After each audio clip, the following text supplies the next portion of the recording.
اور ہم نے تم سے پہلے جتنے پیغمبر بھیجے ہیں سب کھانا کھاتے تھے اور بازاروں میں چلتے پھرتے تھے، اور ہم نے تمہیں ایک دوسرے کے لیے آزمائش بنایا، کیا تم لوگ صبر کرو گے؟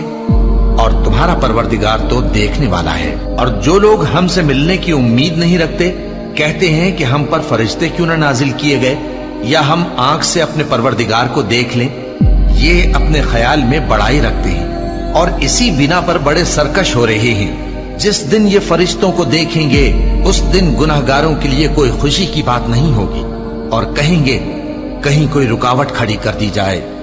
اور جو انہوں نے عمل کیے ہوں گے ہم ان کی طرف متوجہ ہوں گے تو ان کو بکھرا ہوا غبار کر دیں گے۔ اس دن اہل جنت کا ٹھکانہ بھی بہتر ہوگا اور ان کے آرام کی جگہ بھی خوب ہوگی۔